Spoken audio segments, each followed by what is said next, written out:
decades, we've had trade deficits in the United States of America, and nobody said it was an emergency? Democratic and Republican presidents? You know what that says to me? That is not an emergency, because it hasn't been for 4 decades.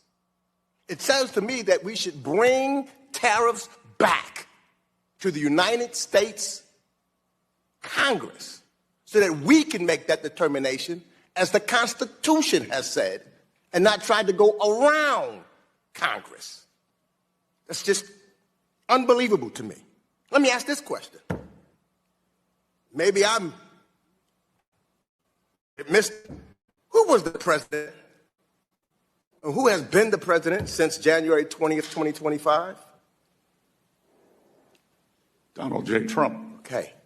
And who was the president in 2024?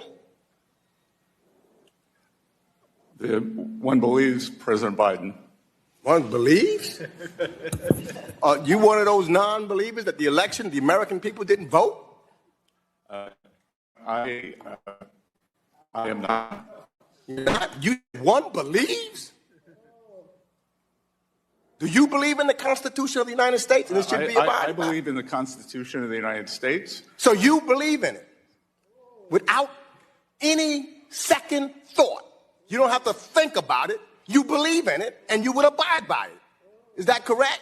I have and I do, sir. Okay.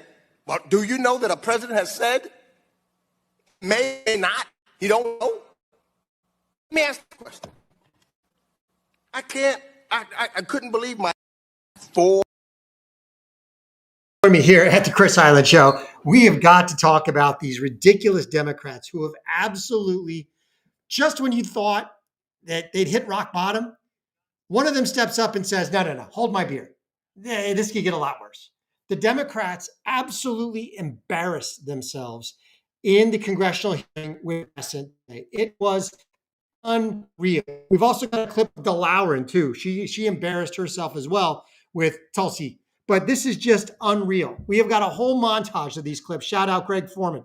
But it is, these guys, it's going to infuriate you. I warn you, I'm sorry I'm going to make you watch this, but it is going to infuriate you. At the same time, it is going to make you laugh because these people really are that stupid. They really are that anti-American. They really are that deluded that they think that even their voters don't see through this complete sham nonsense. I wanted to get to one thing that the unesteemed representative from New York, just another ridiculous liberal New York Democrat moron, was talking about. It's been 4 decades, and we've had a trade imbalance for 4 decades, and no one's done anything about it. I can't see its number exactly. No one's done anything about it because you're the uniparty, you're the blob. You are the globalists. You want to destroy America. You loved the trade imbalance. Of course, Congress and the uniparty did nothing about it. Republican and Democrat alike. They were all the uniparty. They were all the administrative establishment. They were all the blob. And they all wanted to get rich, to grift off the system, to essentially enable themselves, the 1%, were betting on the stock market, who the trades to make, who were getting rich by outsourcing U.S. jobs to countries that pay their people $2 a day. They were getting rich off that while the middle class in America was being gutted. It was being strip mined. It was being hollowed out, and they didn't care because they're the uniparty. They're the globalist morons. They are absolute evil. And so, of course, no, they didn't care. They were never going to do anything about it. So this guy saying, well, it's been going on 4 decades. Let's give it back to Congress. No, let's not. Let's let Donald Trump do exactly what he's doing, which is revitalizing American manufacturing, American exceptionalism, and reestablishing the American middle class. Now, I got to give it to Scott Bessent. I got to give it to him that he actually sat there and patiently said that. But I loved his line. Who was president since in 2025? Donald J. Trump. But you could tell by his face, it's like, do I really have to answer this fool? Do I really have to be debased sitting here taking questions from someone who has an IQ 1/10 of mine, who has done absolutely no preparation, who knows nothing about what we're talking about. And then he goes in, and who was president in 2024? One would believe Joe Biden. And of course, this idiot goes immediately to, oh, you're an election denier? No, not an election denier. Just we, everybody, American people know that Joe Biden wasn't president. Regardless of what you think about the election, Joe Biden was cognitively impaired. Joe Biden didn't know what planet he was on. Somebody else was running the country. A group of people, a singular person, I don't know.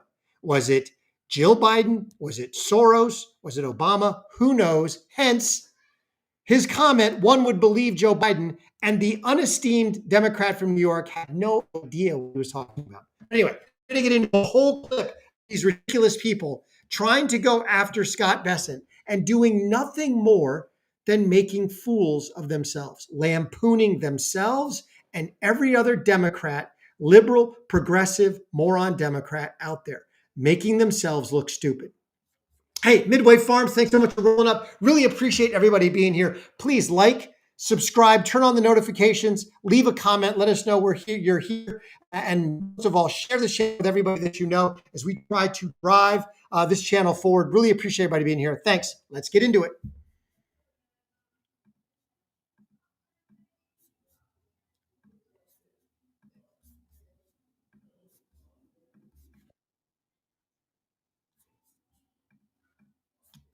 Is low. The only thing that's lower than that is the Democrats' approval rating. 69% of Americans right now look at Democrats and say they don't feel like they have any sense of what they're not in touch with the American people and their needs, is what they're saying, first and foremost. Only 2% of voters that voted for Donald Trump say they would change their vote. There really is not a big issue that Donald Trump is having. The Democrats are having a huge issue because all they're doing is running on obstruction. And it's not like they have a solution. In the midterms in 2017 and 2018, Democrats had health care. And people said, you know what, the Democrats can do a better job on health care than Donald Trump did. They can't do the same thing right now. People are saying the economy isn't where we want it to be, but they're not saying the Democrats are going to do better. People are saying that immigration could be better, but it's getting better, and people know that Donald Trump's making a big progress on that. The issues that are most important to the American people right now are being addressed by Donald Trump, not by the Democrats. And so the Democrats are going to have a really hard time in the midterm. It's not just a message problem. It is a fundamental policy problem. They don't have anything out there that's going to make people feel better about where they are today.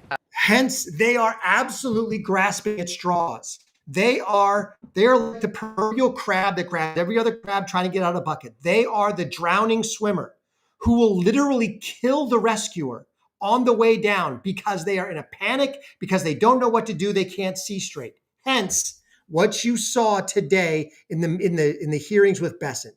It was just a grab bag of trying to get gotchas. It was nothing more than opposing being opposite of whatever Trump or his administration said, regardless of what is good for the American people or America. Here, let's dive right in. I apologize in advance for making you all watch this. It's going to infuriate you. It's going to make you laugh all at the same time. Here we go. Is on the tariffs. Who pays tariffs, Mr. Secretary?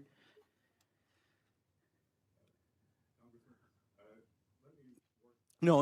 Answer the questions I asked, please. I only have 5 minutes. Who pays tariffs? Sorry, well, Who pays tariffs? sorry, Mr. Secretary, please. excuse me. The question is very simply, who pays tariffs, Mr. Chairman? I'd like him to answer that question. Well, He wants to answer other questions. well, Congressman, if the exporters, they dislike tariffs so much, why wouldn't they, if I think what you're trying to get me to say. Did you remember the question? I'm not sure you did. Yeah, you remember the question, who pays tariffs? It's a complicated answer, moron. Sometimes the manufacturer will pay the tariffs. Sometimes the shipper will pay the tariffs. Sometimes the recipient will pay the tariffs. If you wanted a more precise answer, you could have said, who is legally responsible to pay the tariffs? That would have been a different question. Who pays the tariffs differs for every single business deal. Because you can make a deal that says you're paying the tariffs, or you could make a deal that says I'm paying the tariffs. It also depends on which kind of freight you get. Do you get DDP? Do you get DNP? In other words, not including duties not included or duties included. There's all sorts of different options that this idiotic, unesteemed congressman has no clue about. Who pays tariffs? It's a very complicated question. Reclaiming my time. People pay tariffs, right? Reclaiming my time, Mr. Secretary. Not necessarily. Reclaiming my time, Mr. Secretary. Reclaiming my time. You clearly aren't going to answer. I'm not going to waste my time having you go, This is where the chairman needs to jump in and tell this fund to shut up. I mean, reclaiming my time. This is where, as a chairman of a committee, please let me be a chairman of a committee someday. I probably won't last very long because I will absolutely infuriate everybody because I will not stand for this nonsense. Mr. Secretary, reclaiming, Mr. Chairman, I asked reclaiming my time. Tariffs. Mr. Chairman. If you want an answer, let the man answer the question. No, I said reclaiming my time because he's clearly not answering it. Mr. Secretary, did all the individuals working with DOGE who were given access to Treasuries and CFPB's computer databases receive all of the required clearances and security training before they were granted access? Again, they were granted read-only access at Treasury. There were two. So let me just say, DOGE employees. please, you can't filibuster here. This is not the filibuster playground. And so He wasn't filibustering, idiot. He was trying to answer the question. what you did was you let these strangers into our Treasury with access to all of the data, all of the personnel information, and you just opened the door. Why'd you do that? No, ma'am. They were Treasury employees. Oh, are you saying today in front of this committee that all of them were Treasury employees, that the 25-year-old who's being identified, who worked for Elon Musk, was allowed into the Treasury? Was that person there? He was a Treasury employee, as was Tom Krause, the senior person on the DOGE team. There were only two people. There were DOGE employees. They're not DOGE employees. They're government employees. These particular employees worked for the Treasury Department. How stupid can these people get? I mean, they're absolutely owning themselves and making themselves look foolish. Also, Sorry? do you know, were you aware that there were DOGE employees coming into our Treasury getting all of our personal information? Well, ma'am, there is no such thing as a DOGE employee. There were Treasury employees. I tend to disagree with you based on the information I had. Has any information been downloaded by anyone working with DOGE, any of Treasury or CFP's computers? Answer yes or no. Not to my knowledge. You better learn. Gentlewoman yields back. Oh my gosh. They were Treasury employees. They may have been assigned to DOGE because it's a fictitious department, but they were Treasury employees and they had read-only access.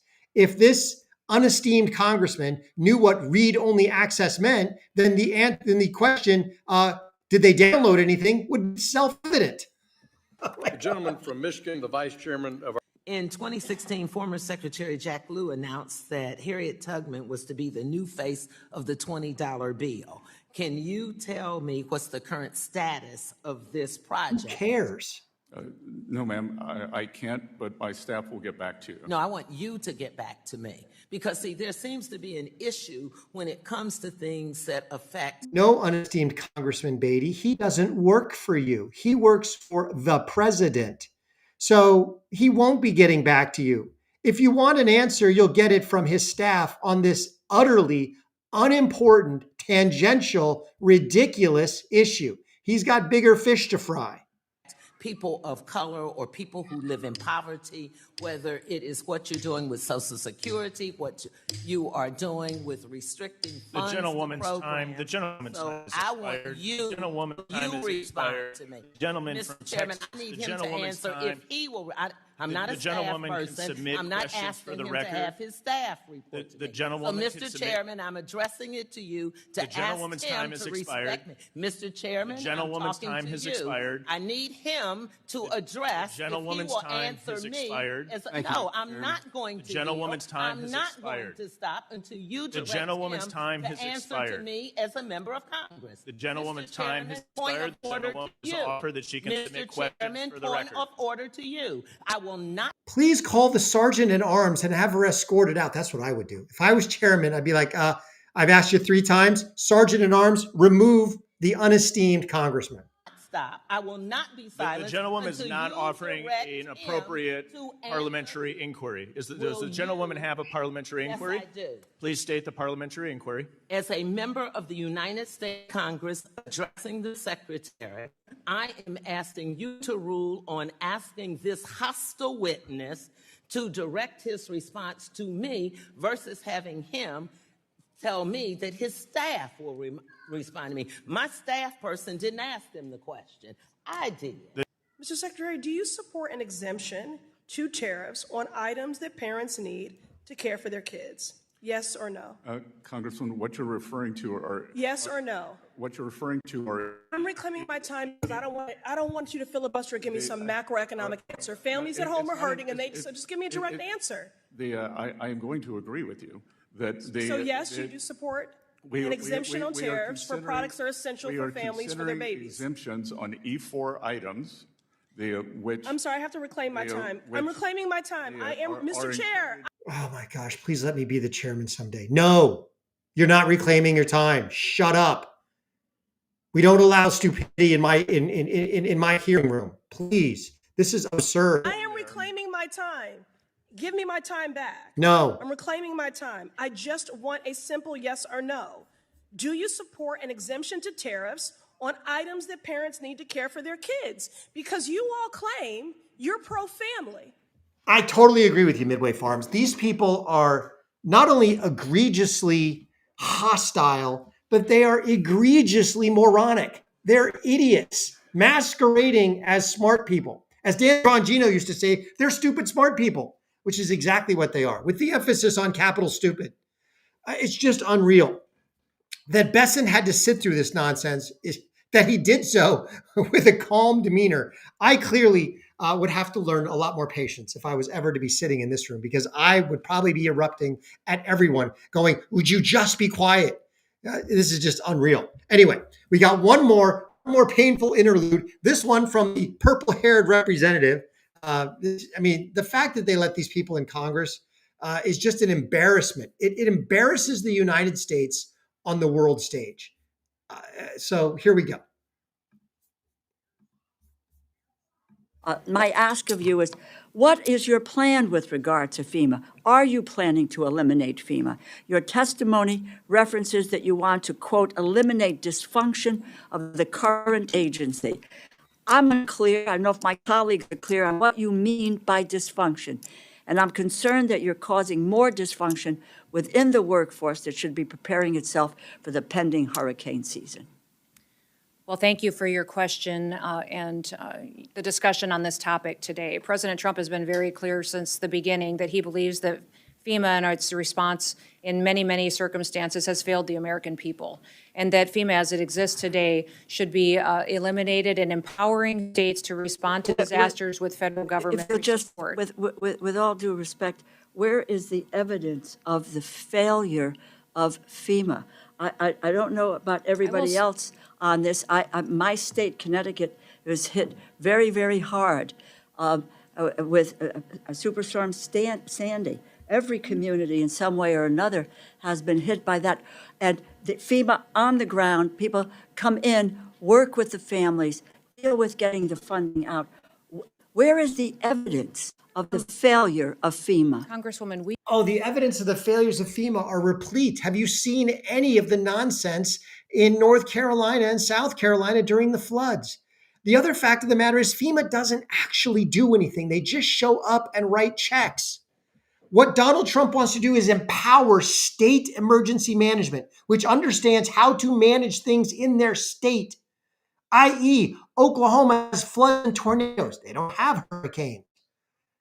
The East Coast gets nor'easters and the occasional hurricane. Florida gets hurricanes. I mean, it's let the states do what they are good at and simply give them the money and the enablement to do so. And that's what Noam is trying to do. But this purple-haired freak show won't even let her get an answer in edgewise. This is what the Democrats are doing. This needs to be played day in and day out, because guarantee normal Democrat voters, actual sane people who have some semblance of a sane mind, and the independents will look at this and be like, oh, heck no, I'm not voting for these fools. No way. So this is what the Democrats were doing today. Meanwhile, Pam Bondi and Kash Patel were outside of the White House, I believe, giving a briefing on what they've been doing in terms of investigations and action on those who engage in child trafficking. So we've got that story, as well as Pam Bondi talking about the Epstein files, which I think she had to do in advance of the fact that O'Keefe will be live tonight. My understanding is at 8 p.m. Eastern on the Tim Pool Show. So let's get into what Pam Bondi said. Before we do that, please like, subscribe, smash that like button for me. Like, comment, subscribe. If you like the comment, please share Chris Hyland Show with everybody that you know. All right, let's dive in to Pam Bondi and Kash Patel in their press briefing, which they didn't take any questions, which is kind of weird, this morning. Here we go. Led to the arrest of 205 child sex predators. Unbelievable. In just 5 days. This was an incredible operation done in conjunction with the FBI and our prosecutors. Children and their families now have a chance to heal. These are online predators. Think about this. 115 victims, children. In 5 days, we were able to help. This kind of work takes a toll on the FBI agents and the prosecutors who are doing this every single day. They are working tirelessly online, dealing with the dregs of our society, the worst of the worst, the people that hide behind a computer and target our young children every single day. Our law enforcement, our prosecutors sit there and deal with this every day to get these monsters off the street. Director Patel and I, almost daily in our meetings, talk about these cases and what it does to our officers and our prosecutors, but also how many lives are being saved and how many children are being helped by this. Director Patel is going to get into the specific cases with you in a minute, but what I will tell you is these depraved human beings, if convicted, will face the maximum penalty in prison, some life. So let me start by saying, hallelujah. Go get all the purveyors and the perpetrators in any kind of child sexual activity off the street, put them in prison. This is a phenomenal day. Thank you for that. Now, there's been a lot of questions asked. I was watching a lot of online commentators talking about this particular press conference. The fact that they took no questions, which is weird because this is something you'd want to do a victory lap, take all the questions. But there were weird things. Like they said they did this in a week. Now, my assumption when I heard that was that the investigations, all the hard investigative groundwork had been going on for months, and that it took a week for them to basically go round everybody up, that they waited, they did it all at the same time so that people could inform on each other, and they basically rounded all these people up in a week. Now, there are other people who have who are taking the tack that, no, she's really saying they did this in a week, which would be impossible in terms of investigating, gathering evidence, making sure the cases were airtight before they went and made arrests. So I don't know. There was another report saying that this is an ongoing operation in the FBI called Operation Cross Country, and that essentially Bondi and Kash Patel co-opted it, did the arrests all in a week to lead up to today, and then took credit for it because of what is going on tonight. And that is that James O'Keefe announced a week ago he had a bombshell report. He was going into hiding, that he was going to go dark. And then he teased it with a little video that showed images of Epstein, images of Pfizer, and an image of Pam Bondi. So obviously they want some good news today before whatever O'Keefe is going to drop tonight happens. Whether it involves them or not, I don't know. But to that end, so I'm very happy that they are getting child traffickers off the street by whatever means necessary. Now, after this, Pam Bondi also had a few words to say in a separate briefing where she talked about the Epstein files. Let's get into that.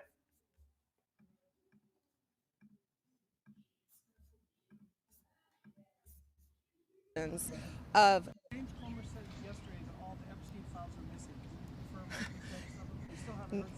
No, the FBI, the FBI, they're reviewing, there are tens of thousands of videos of Epstein with children or child porn. And there are hundreds of victims. And no one victim will ever get released. It's just the volume, and that's what they're going through right now. The FBI is diligently going through that. I haven't seen that statement, but I'll call him later and find out. Okay, I was a big supporter of Kash Patel. Obviously, I'm a big supporter of Dan Bongino. And after Gates withdrew, I was a big supporter of Pam Bondi. So this is not coming from someone who's a hater. But Pam Bondi and Kash Patel said that day one, they would release the Epstein files. Well, day one came and went and nothing was released, even though she said, I have them on my desk. A little while later, after, we have to vet, blah, blah, blah, blah, blah, blah, they released a bunch of binders to social media influencers, and those binders turned out to be gigantic nothing burgers. Now we hear that there are 10,000 hours of Epstein videos. Now, we also know that there were elements in the Southern District of New York field office that were trying to keep this stuff from Bondi, from Patel. That person has since been relieved of his duties, although he did get his pension, should have been fired. Frankly, should have been incarcerated and indicted, but that's a story for another day. But regardless, now all of a sudden they have 10,000 hours. But notice what she said, 10,000 hours of video of Epstein with children. Okay, nobody cares about Epstein with children. Epstein was suicided in his cell. He has been unalived. He is out of the picture. What everybody wants to know is who are the other perpetrators. And if they're on a video, write their name down, make a list and release it. Walk in front of the public and say, this is a list of people who appear in graphic videos with underage recipients in Epstein videos, and just put the list out and let the chips fall where they may. But this was released, again, because we've got this bombshell report that is coming. I hope it's bombshell. I mean, it could just be marketing. O'Keefe is a great marketer. He could have, he did the whole video where he said, hey, I'm going dark. I'm scared. This one worries me. I'm not suicidal, blah, blah, blah. And then he said he would be released today. And then I got a notice that he's going to be live on the Tim Pool cast tonight at 8 Eastern. So we will absolutely be tuning into that. But that might be why some of this stuff is taking place today. They're trying to get out ahead of some of this stuff. I don't know. But let's check out the teaser, the snap video that O'Keefe produced before he went into hiding.